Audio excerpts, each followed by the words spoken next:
let's get going. Um,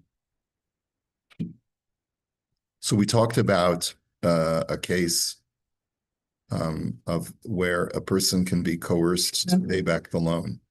If a person doesn't have with what to pay back the loan, we don't force him to work in order to gain income. So that's not. We can go into his home and seize his property, but we cannot, and only when that's legal, of course, right? But we cannot force him to work. Okay, next Shayla. Lo v'shirotza lifroa es chovo ma'at ma'at b'tashlumin ha'im hamal v'yachol la'akev alav v'levakesh es kol chova v'pam echas o sheni yachol l'sariv milakabel me'alo v'mashen lo dinar dinar.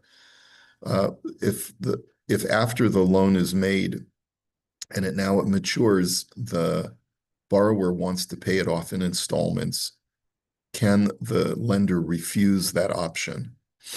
Or do we say that no, he has to accept whatever the guy's willing to give him, even if it's just in installments? So the answer is lo v'shabal shalim tochazman ma'at ma'at me'achov. If let's say a borrower, even if it's before the loan matures, he wants to start paying it off slowly, and the lender says, I don't want to be bothered with this. You pay me back all in one lump sum when you have the money. Yesh omrim sha'afal pi sheyesh lamalvel of tarumos eno yachol l'sarv melakabel levakesh es kol chol b'pamechas mishum sha'avsen ikra piraon. So some are of the opinion that the malva can grumble, meaning that he has a legitimate grievance against the borrower for inconveniencing him, but he cannot prevent him halachically and insist that he pay it back all at one shot. And some say no, that the lender is allowed to refuse repayment in installments. But that's all before the loan matures. But once the loan matures, the malva has a right to refuse partial payment. He can say, I want either everything paid back or I want nothing paid back. And the reason is because he doesn't want the inconvenience of having to write a receipt for each installment payment and to have to deal with this guy. He doesn't have the time for it. Okay, so what is this based on? It's a quote out of the Shulchan Aruch. In other words, the case over there is in the Shulchan Aruch, Hamalvis chaver lizmanu b'haloi v'leparo tochasman b'prot ro to dinar dinar. If a person lends his friend money and the borrower wants to pay back within the time of the loan's maturity, he wants to pay it back in small payments. Yesh omrim shein hamalvi yachala'ake v'lomer tenli kol chovi b'pam echas. Some say that the lender does not have a right to refuse and say, just give it all to me in one sum. Da'af piraon shel dinar dinar nikra piraon ela sheyesh lamal v'lav tarumos. Because even payment in installments is called a repayment of the loan, and therefore the lova is within his halachic right, technically, even though this will cause the lender to grumble. Okay, uvismasham os yud kosav tarumos alav. So, and what is how does the Sma explain the grumbling? Diomer lo hifsadatani bamesha peratani prutot prutot. He says the Malva can say you're inconveniencing me or actually causing me loss by paying me back a few coins every single time, every single week or whatever it is. Shekachani chozer umotzi hamos achadim ve'ilu atanosin lizman biyachar yisi motzin biprakmache berevachayin sham. He says, by you giving it to me in small payments, you're actually changing the way that I can use this money. Because now I feel like, you're giving me change and I'm just putting it in a jar or spending it as we need it. If you would pay me back in one lump sum, I would be able to invest it again in some larger enterprise. And you're preventing me from doing that. Now, it's not really preventing me because the guy could theoretically put it all in a jar and just save it, but it is still an inconvenience. So the Shach discusses this, and he demonstrates that a number of poskim agree with this opinion. But then he writes that there are a number of poskim who say that the malva can prevent him from doing that, and he can say, I didn't bargain for this when I lent you the money. This was not part of our terms." So those are the two sides. Those are the two sides. Okay, next. She'ela. Misha hilvamos mizumanim v'higias man hapiron ve'in lalo v'lashalim mizumanim ela metaltalin o karka. Guy lends his friend cash. When the loan matures, the guy doesn't have cash, but he has other assets, chattel, land. Ha'im yesh chiyuv ala lova limkor nechasav kedei lifroa lo b'mizumanim.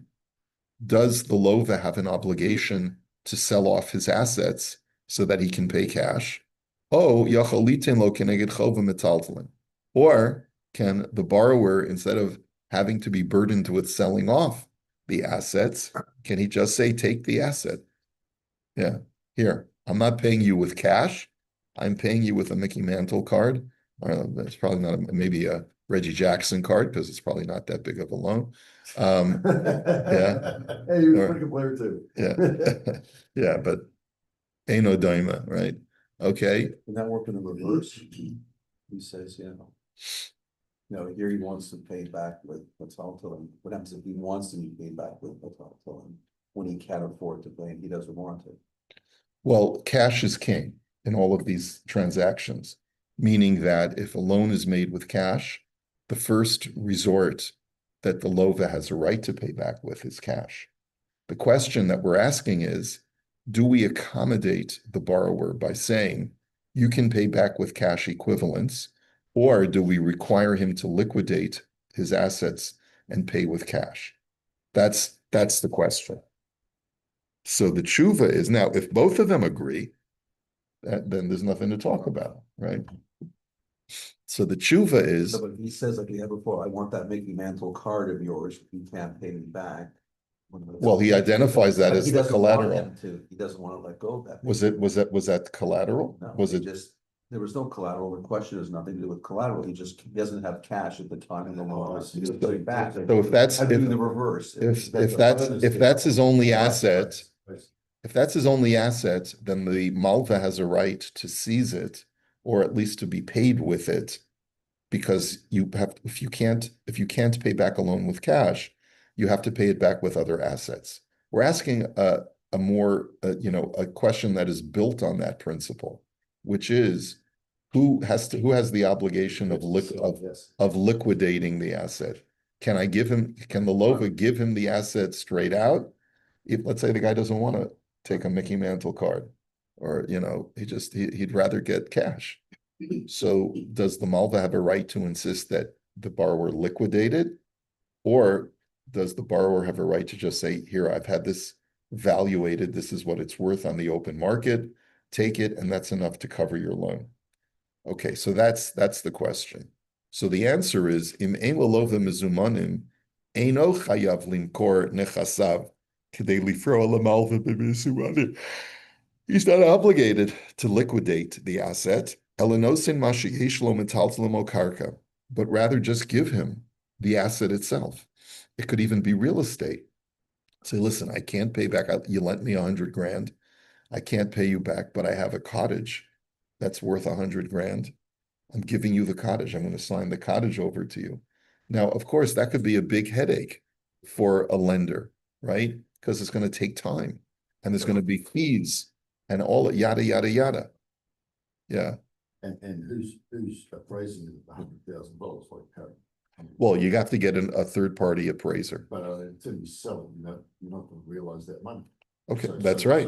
That's right. If you sell it and it doesn't raise $100,000, and let's say you sell it off cheap, let's say you sell it off for $50 because you want a quick sale. Well,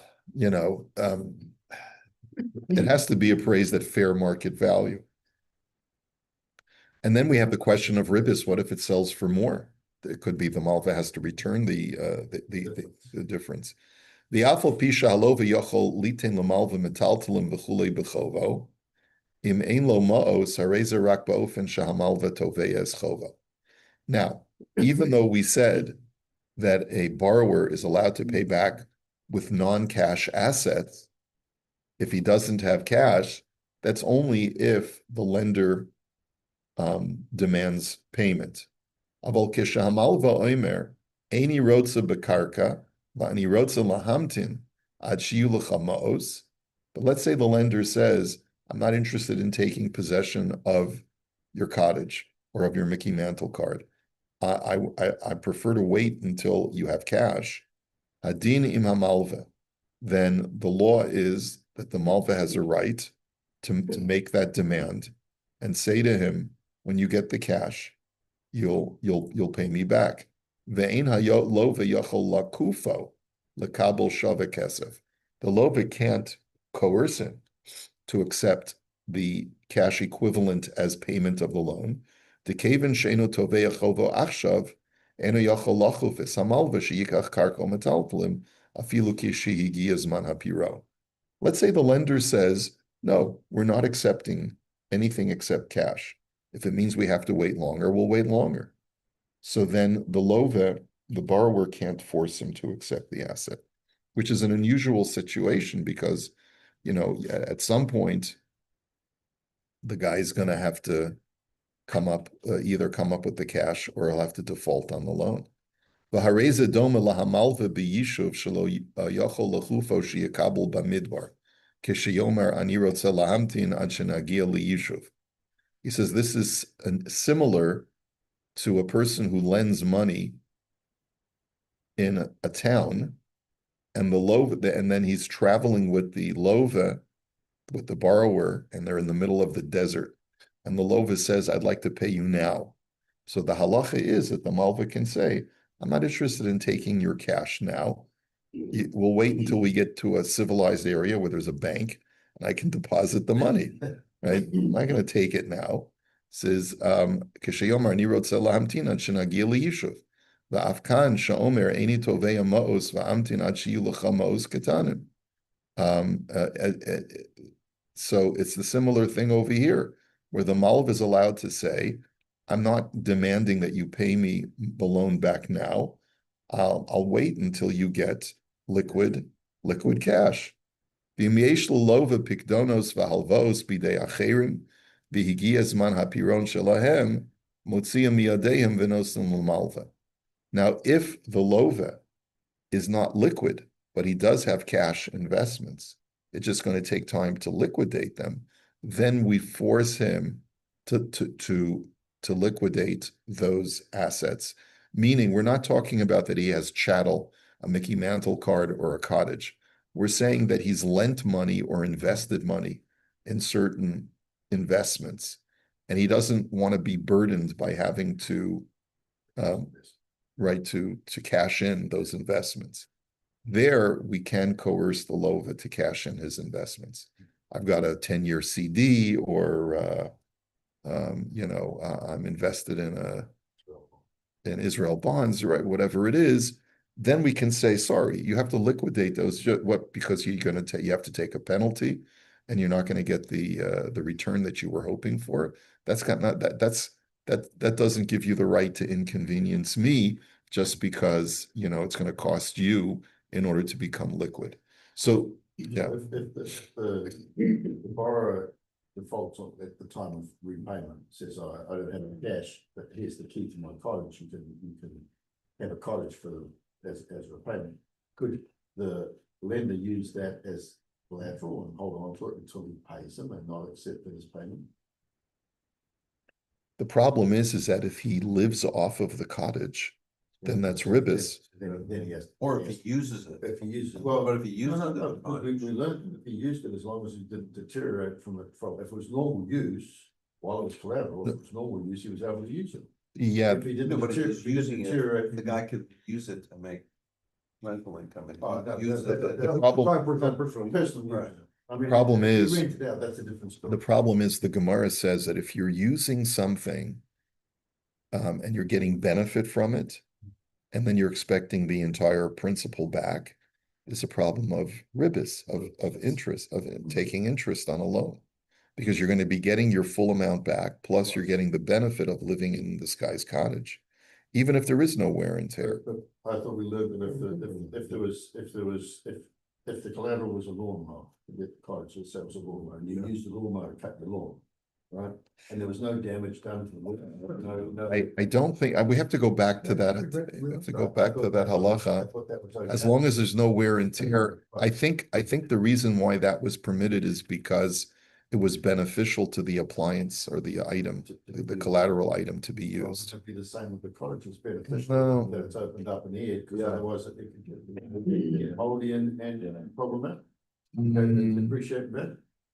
I'm not sure if that would be the same halacha, because that's a real tangible benefit. It sounds like ribbis to me on that. I don't think that's going to be permissible.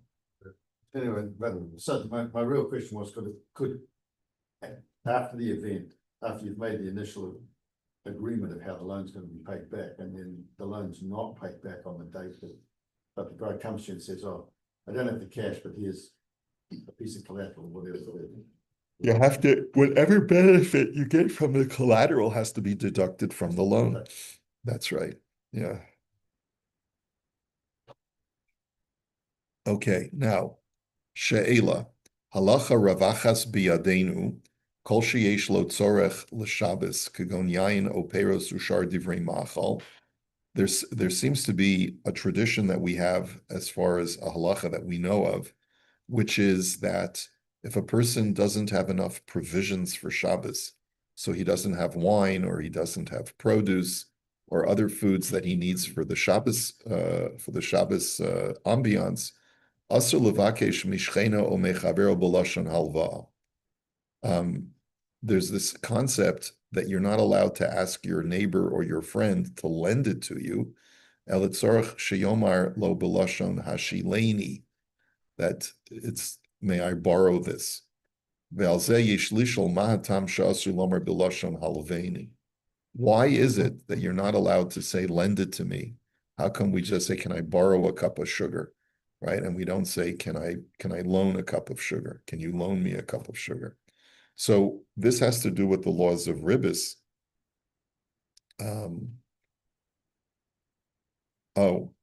This is a different principle that he's going to introduce us to, which is if it's on Shabbos and you want to borrow a food item, you have to not say, lend it to me, but can I borrow? And why is that? Why do we change our language when we want to borrow food items on Shabbos? So my neighbor, like I come home and I realize that I don't have any salt. So I'm all out of salt, which is unusual, but it could happen. So I run over to my next door neighbor and I say, I ran out of salt. Do you have any that I can borrow? So you're supposed to use a different language. You're not supposed to say, can you lend me some salt? And what's the reason for that? He says, Atam she'asru chachamenu zalomer b'lashon halveini, gezerah shemayovo lichtov.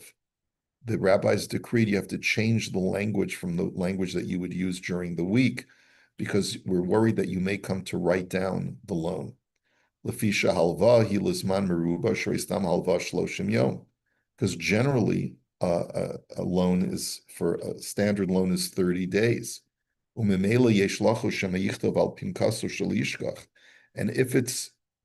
the giving over of the food item is perceived as a loan, then it could tempt one or both parties to write this down. So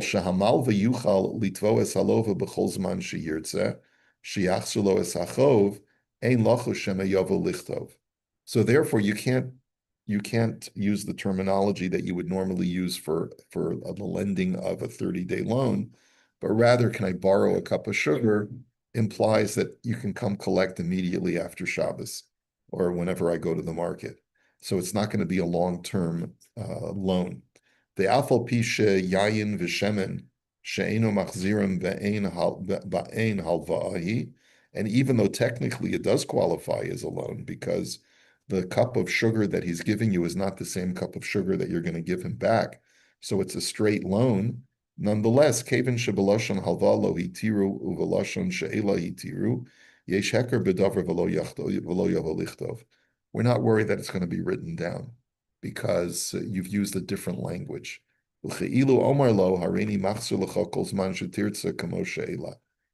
as if it's as if the borrower is implicitly stating, I'll give it back to you whenever you ask. So therefore, it doesn't qualify as a standard loan. And therefore, the rabbis permitted you to borrow food items on Shabbos. In other words, in general, you're not supposed to be involved in any business transactions on Shabbos, right? That we know. You can't use cash, and you're not supposed to engage in any kind of business on Shabbos. So the reason that the rabbi said that when you borrow food on Shabbos, don't call it a loan, is because it has the optics of business, and the reason why they prohibited business is so that you shouldn't come to write things down. But if you use a different language, which implies that the guy can come and collect anytime he wants, so it's not a real business transaction, and therefore it's permissible. Yeah, so the same, still imply that I'm gonna get paid back that cup of sugar that you're borrowing from. Right. But since it's, I guess, since it's phrased in a different way, and it's not like it's a long-term thing, like a 30-day thing, or rather it's the language that's used implies that it's going to be tomorrow, you'll get it back. So then there's nothing wrong with it. That's the difference. V'yesh omrim sha'af she'ela stama shloshim yom. V'ha'hevdel ben lashon she'ela lashon halvahu. Some say that the term borrowing also implies something that's long-term, 30-day period. So what's the difference between a loan and a borrow? He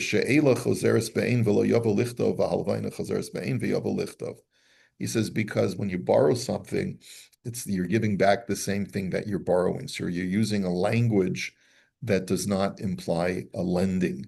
And even though a food item, by the very nature that it's a consumable item, means that you're not going to be giving back the same thing that you borrowed. But the very fact that you use the incorrect language, technically incorrect language, just indicates to you that you're not going to come to write it down. And so therefore that alleviates the concern that the rabbis had in engaging in transactions on Shabbos. However you look at it, that's the theme. The theme is you can borrow stuff on Shabbos, consumables that you need for Shabbos. You can borrow those things from your neighbors, but just be careful in the way that you express it. That's all we're saying now. Okay. Now, next Shayla. Collecting on a loan, or determining the time of the payback after the money has already been lent, which basically goes like this. So a guy lends his friend money, and at the time that he lent him money, he didn't say when he wanted the money back. But a lot of time goes by, and now the malva is starting to think, I better give him a deadline. So Virak Achar Halva Kavalosman. So after he had already lent him the money, he says, listen, I'm going to need the money back by such and such a date. So like the Malva says, like, how much longer are you going to need the money that I lent you 2 weeks ago? So the question now is, do we say that a standard loan implied is 30 days? Or do we say that since they didn't say anything, maybe the Malva has more rights? So does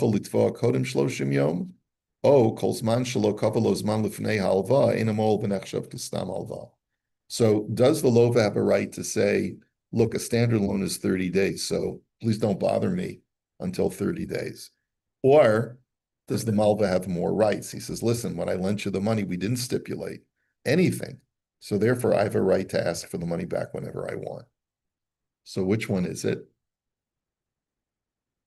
You didn't state it, and the standard is 30 days. If that is the standard, then the 30 days will hold because it's whatever the standard is. You would think, right? Yeah. So that seems to be, let's see what the tshuva is. Im b'shas ha'alva, hamalva lo kavas man leparo ela kava achar halva.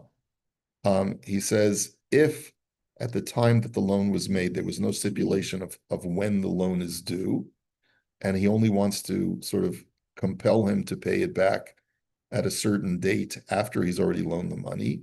Eno yochel litvoa kodem hazman, sheharei ze kemocha lo ad oso hazman, umechila ein tzricha kinyan. V'nechshav kistam halvash lo shloshim yom, she'eno rashai letovo kodem hazman. So it's considered as if the lender basically is moichel on any specific date, other than the standard, which is 30 days. So if you don't stipulate anything at the time of the loan, you cannot come the next day and say, by the way, I'm going to need that money back in 2 weeks. You don't have a right to do that. It's not fair, because maybe the lover could say to you, oh man, you really messed me up. I need that money for 30 days. Because that's when I get my delivery of whatever goods, and I'm going to need to liquidate them. I need more time. So that is a fair halacha. Okay, we'll hold it here for today. Have a great day. I'm sorry I was late today, guys.